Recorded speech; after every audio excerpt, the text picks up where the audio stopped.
Армысыздар, бармысыздар, біздің қымбатты тыңдармандарымыз.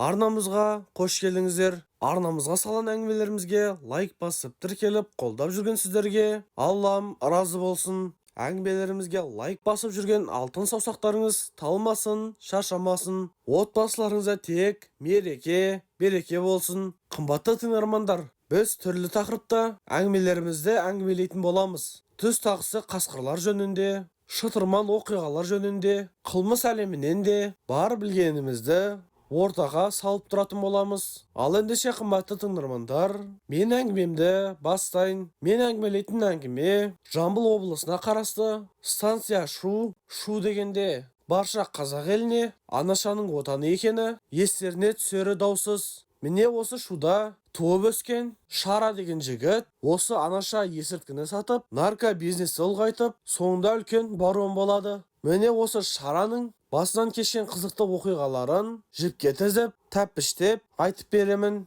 1988 жылдардан бастап СССР мемлекеті ыдырай бастаған тұста Шара әуелгі кезде марихуана, яғни есірткі, осы есірткіні саудаға салып, нарко бизнесін бастайды. Бұл өзі анаша дегеніміз 4 түрге бөлінетінге ұқсайды. Мысалы, жабайы өскенді диш деп атайды екен, ал қолдан мәпелеп өсіргенді индюха деп атайды екен. Ал жабайы өскен анашаны жалаң денесіменен аралап, үстіне жабысқан анашаның шаңдарын кейін жинаған кезде пластилин немесе мас деп атайды екен. Міне осындай анашаларды әуелгі кезде сіріңкенің қорабына салып саудаға шығарады. Әр ақшаның өзгергеніне байланысты есірткінің құны да өзгеріп отырады. Әуелгі кезде Шара жақын маңдағы, яғни бұрын Жамбыл қаласы деп аталған, қазіргі таңда Тараз деп аталады, осы қалаға әкеліп есірткілерді саудаға шығарады. Міне осылай ақырындап, ол заман СССРдің заманы болатын, ол уақытта қазіргідей шекара бекітілмеген Қырғызстанға,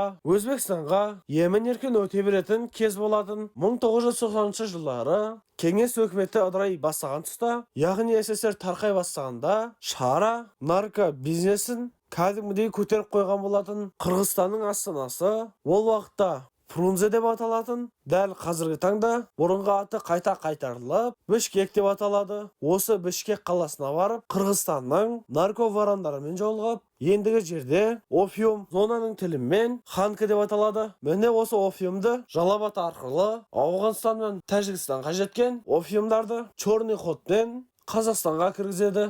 Бұл ханканың саудасы анашаға қарағанда көп пайда әкеледі екен. Міне осылай Шараның жағдайы өте жақсы болып, Шу елді мекеніндегі, яғни Шу станциясындағы ең бай адамдардың бірі болады. Ендігі жерде Шара осынша байлықты ұстап тұру үшін жанына жігіттер жинайды. 20 шақты жігіттің басын қосып, бәріне қару сатып әпереді. Енді бұдан былай қарай өз басының қауіпсіздігін ойлап, сол қару-жарақ әперген жігіттерді кешке таман таң азанға дейін Шараның Шудағы үйінің алдына келіп, таң атқанға дейін күзететін болады. Дәл сол кезде Шу елді мекенінде Шараны танымайтын адам жоқ болады. Оның есірткімен айналысатынын біле тұрса да, ешқандай заң орындары Шараны қамамайды. Себебі Шара өкілетті орындардың бәрін ақшаменен байлап тастаған болатын. Шара сол кезде Шу алқабынан анашаны тасимын деген адамдарға бір-екі аяқты мотоциклден әперіп қояды. Құнын нашаменен өтейсіңдер деп Шараның нарко бизнесі аспанға қалықтайды. Шара өзі бойы 1,85 сантиметрдей болатын, шашы сәл бұйралау келген, салмағы 160 келедей болатын, өте жуан,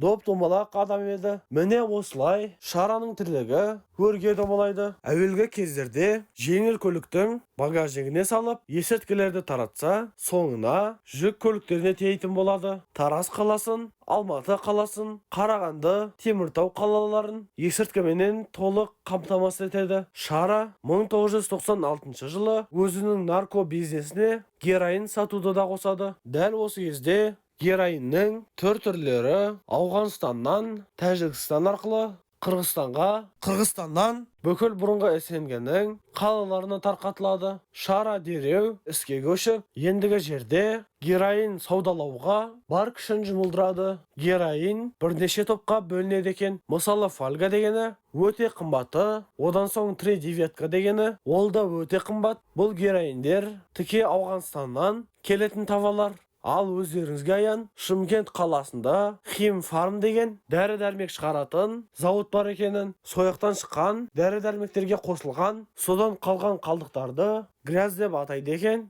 Бұл ең арзандауы. Міне осы аталған есірткі заттарын шара сауда айналымына шығарады. Шараға наркобизнестен ақша дегеніңіз суша ағып келіп жатады. Ендігі жерде есірткінің бір түрі морфий деген есірткіні де саудалай бастайды. Бұл морфий дегеніміз медицинаға арналған. Мысалы ауыр жағдайдағы адамдарға ертең адам болмайды-ау деген ағайын туысқандарының рұқсатыменен салынып адамды бақилыққа жіберетін өте күшті препарат. Міне осы морфийді да жолын тауып, есебін тауып, саудаға салып отырады. Бірде шара бұның бәріне тоқтамай тура Тәжікстанға тартады. Тәжікстанға келіп, Шало деген наркобаронды тауып алады. Шало бойы 2 метр келетін, еңгезердей дәу адам екен. Сақалы омырауына түсіп тұрған, қасы көзі қап-қара, бір қарағанда адамның мысын басып тастайтын адам екен. Оны Тәжікстанда полевой командир деп те атайды екен. Не керек Шалоға жолығып, осы есірткі жөнінде әңгімелескенде Шало былай деп айтады: бұл есірткі мұсылмандар үшін емес, кәпірлерге арнап жасалынған. Кәпірлерді осы есірткі арқылы талқандауымыз керек. Ресейге, одан әрі Европаға өткіземін десең, мен саған героиннің ең мықтыларын беремін дейді. Не керек Шара менен Шало екеуі келісіп мақұлдасады.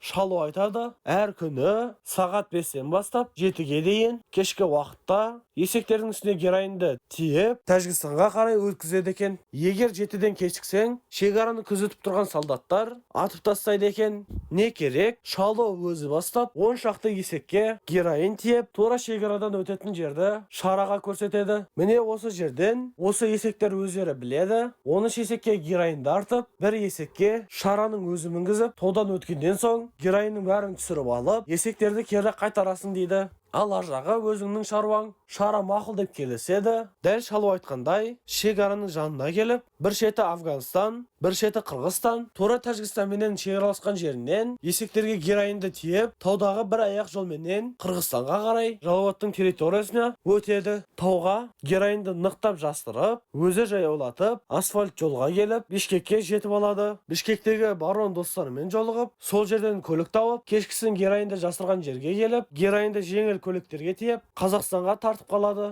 Қордайда, Таласта, Қырғызстанмен іргелес жатқан өздерінің черный ходтары бар екен. Сол арқылы Шуға жетіп келеді. Міне осылай Шара Ауғанстанмен де наркобизнесін одан ары жалғастырады. Героин айналымға түскен кезде ақша дегеніңіз көл көсір болады. 1998 жылы Луговой қаласының тумасы Бекен деген кісі 22 жыл түрмеде отырып бостандыққа шығады. Дәл осы Бекен бостандыққа шыққанда Шара едәуір героин анаша алып, $10,000 ақша, міне осы сыйлықтың бәрін Бекенге әкеліп береді. Бекенге бұлай жасауының себебі Шараның ұзын құлақтан естіген әңгімесі бар еді. Ол әңгіме таяу уақыттың ішінде Бекенді ұрғылады деген. Міне сол себептен алдын алу амалын істейді. Бекен Шараның әкелген сыйлығын алып, баса бер, мен жауап беремін дейді. Не керек, арада көп ұзамай Бекенді Ресей мемлекетіне шақыртып, 50 шақты ұры жиналып, Бекенді вор в законе етіп сайлайды. Елге ұры болып келген Бекен барлық түрме зоналарды өзі аралап, греб жасайды. Шара болса өз бизнесін, яғни наркобизнесті одан сайын дамыта береді. 1999 жылы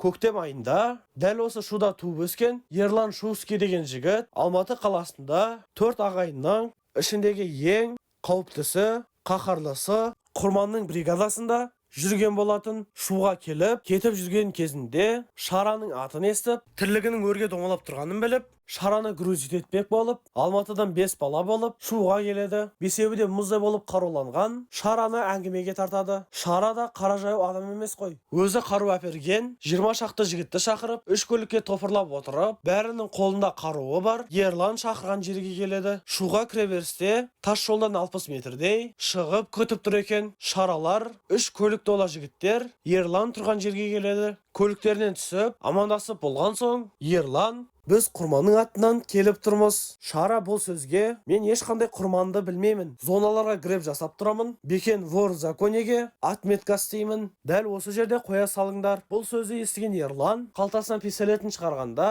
Шараның жанындағы жігіттер де қаруларын шығарады. Атыс басталып кетеді. Ерлан жақтың жігіттерінің біреуінің аяғына оқ тиіп, жерге жамбастай ұйықтайды. Дәл осы кезде Шара жігіттеріне тоқтаңдар деген белгі береді. Ерландарды қоршап тұрған 20 жігіт қаруларын кезеніп, сәл қимыл болса, атамыз деп Ерландарды қыспаққа алады. Ерланға шегінуден басқа жол қалмайды. Ерлан жараланған жігітті жанындағы жігіттерге көлікке салыңдар деп бұйырады. Жігіттер көтеріп, жараланған жігітті көліктеріне салады. Көліктерін оталдырып, Алматы қаласын бетке алып, жүріп кетеді. Бұл жағдайдан соң үйіне келген Шара өзінің іс әрекетін дұрыстап қою үшін дереу Луговойға, Бекеннің үйіне қарай тартып қалады. Көлігіне біраз есірткі заттарын салып, 10 000 ақш долларын алып, Бекенге келеді. Келсе Бекен тура үйінде екен. Екеуі амандасып, қал жағдай сұрасқан соң, болған жағдайды Бекенге Шара айтып береді. Бекен біраз үнсіз тұрып, дұрыс істегенсің. Егер тағы келетін болса, аяма тура басынан атып таста дейді. Бұл сөзден қуат алған Шара Бекенменен қош айтысып, Шуға қайтады. Шуға келіп, өз нарко бизнесін одан ары дамыта береді. Арада 3 айдай уақыт өткенде, яғни 1999 жылдың күз айында оперативный группа Бекенді Луговойдағы үйінде қорықтайды. Бекенді көлікке салып жатқанда, Бекеннің үй жағына бір кісі келеді. Бекенді алып кетіп бара жатқан полицейскилер кәне тоқта деп машинаны тоқтатып, әлгі кісіні шақырып, кәне футболкаңды жоғары көтерші дейді. Бұл келіп тұрған Тұрсын деген жігіт болатын. Бекенменен бірге 20 жылдай түрмеде бірге отырған еді. Тұрсын футболкасын жоғары көтергенде, арқасына салынған дәу наколка найзаменен айдаһарды қадап тұрған. Осы наколканы көрген полицияның бастығы оны да көлікке салыңдар дейді. Соңында түрмеде Тұрсынның айтқан әңгімесі бір наколка үшін түрмеде 1 жыл отырдым деп. Міне осылай Бекен менен Тұрсынды тіке Алматы қаласының Сибір тергеу абақтысы осы түрмеге әкеліп қамайды. Шара өз тірлігін жалғастыра береді. Шара бұрындары жеңіл көлікпенен таситын болса, есірткіні енді КамАЗға артып таситын болады. Қарағанды қаласы Теміртау қаласына қарай бір КамАЗға шетіне жеміс жидектерді тиеп, ортасына толтырып, есірткі заттарын тиеп жолға шығады. Бұл жағдайды Шараның жанында жүрген бір адам Алматы қаласына сатып жібереді. Алматы қаласының ішкі істер қызметінің сол кездегі министрі Қайырбек Сүлейменов тікелей өзі басшылық етіп, Шараны құрықтау үшін Алматы қаласынан кіреберістегі Самсы ауылының шыға берісінде бір үйінде көтіп тұрады. Себебі Қайырбек Сүлейменовтың өзге адамдарға сенімі болмай, себебі Шара көп жерлерде бұлтарып шығып кетіп жүрген. Міне сондықтан Қайырбек Сүлейменовтың өзі басшылық етіп, Шаралар мінген КамАЗ автокөлігін күтіп тұрады. Таң қылау бере бастағанда, КамАЗ автокөлігі бұрынғы ескі жол Самсының ішін аралап өтетін. Тура Самсыдан Алматыға қарай шыға берісінде КамАЗдың алдына еж тасталып, жан-жағынан полицейскийлер қоршап, Шараны қолға түсіреді. Шараның қолын кісендеп, Қайырбек Сүлейменовтың өзі Алматы қаласындағы Сибір тергеу изоляторына, яғни түрмеге өзі апарып тапсырады. Шара түрмеге келгеннен соң, Шараның артында қимылдайтын адамдары дереу Алматымен байланысып, Шараға түрмеде ешқандай қысым болмауын, емін-еркін жүруіне жағдай жасалынады. Түрмеде бір күн болғаннан соң, ертесіне Шара камерасынан шығып, Бекен отырған 25-ші камераға Бекенге жолығуға келеді. Бекенге жолығып, әңгімелесіп, дәл осы уақытта 4 ағайындының ең қауіптісі Құрманның жігіттері түрмеде отырған болатын. Шара Бекенге айтып, осы жігіттерді қыспаққа алуын өтінеді. Ұрының аторы түрмеге прогон жібереді. 4 ағайындының жігіттердің бәрін ұрып сындырыңдар деп, әр камераның смотрящийлары 4 ағайындының бригадасына жүрген жігіттердің барлығын шетінен сындыра бастайды. Дереу бостандықпен хабарласқан 4 ағайындының жігіттері Құрманға телефон соғады. Түрмеге келіп, осы жағдайды реттеуін өтінеді. Құрман бостандықтан түрмеге келіп, Құрманның да ақшасы жеткілікті. Түрмеге кіріп, вор законе Бекенменен жолығады. Екеуінің арасында қандай әңгіме болғаны белгісіз. Белгілі болғаны, Құрман сырттан келіп, түрмеге құдайы тамақ беріп, түрмеге үлкен греб жасайтын болады. Дәл күтілгендей, жексенбі күні Құрман бір өгіз әкеліп сойдырып, бүкіл түрмеге құдайы тамақ таратады. Осы құдай тамақ таратылған соң, Бекен қайтадан прогон жібереді. 4 ағайынның балдарына тимеңдер. Болда барлық мәселе шешілді дейді. Бекен 3 айдан соң этаппенен Алматы түрмесінен шығып кетеді. Ендігі жерде Шара өз жасаған қылмысының сотқа өтуін күтеді. Және 3 айдан соң Шараны да сотқа шығарып, сыртта жүрген адамдары мәселенің бәрін шешіп қойса керек. Аса әрі есірткі тасымалдау қылмысы орын алып тұрса да, Шараны 9 жыл бас бостандығынан айырады. Ендігі жерде Шараны Семей қаласындағы нөмірі 11-ші қатаң режимдегі зонаға этапқа салады. Зонаға келген Шараны сол зонаның режимдегі өте қатыгез Талғат Александрович деген жемнегі күтіп алады. Дәл сол кезде нөмірі 11-ші зонаның начальнигі Асқар деген кісі болатын. Ал зонаға Боча деген ұйғыр жігіт қарап отырған еді. Боча дереу Талғат Александровичке келіп, жолығып, Шараны зонаға көтеруін ақылдасады. Себебі Шараның сырттағы адамдары зонаның сыртында маяққа келіп тұрған еді. Талғат Александровичке сыйақы берілсе керек. Ол мақұл дейді. Бірақ начальникке де кіріп шық дейді. Боча ендігі жерде начальникке де кіреді. Қалай келіскенін білмейміз. Начальникті де мақұлдатады. Себебі Бочаның өзі есірткіде отырған адам болатын. Бочаға да Шараның зонаға ертерек шыққаны керек еді. Әйтеуір тездетіп, Шараны Боча зонаға көтеріп алады. Ханның баласындай қылып, жуындырып, шайындырып, жеке жататын жер беріп, асты үстіне түседі. Шара бұл Бочаның жақсылығына ақшалай және есірткіменен рахметін білдіреді. Зонада да Шарада ешқандай проблема болмайды. Себебі Шараның артынан көл-көсір болып, передачалар келіп жатады. Міне осылай Шара жалғанды жалпағынан басады. Кейін соңына Шараны түзелу жолына түсті деп, зонаның администрациясы сотқа салып, 2004 жылы бостандыққа шығарады. Шуға қайтып келген Шара бұрынғы тіршілігін қайтадан бастап кетеді. Бірақ Шара зонада отырған кездерде инеге, яғни героинге отырып қалған еді. 2006 жылдары сол героиннің салдарынан героиннің көп дозасын қабылдап, героинға уланып, дүниеден озады.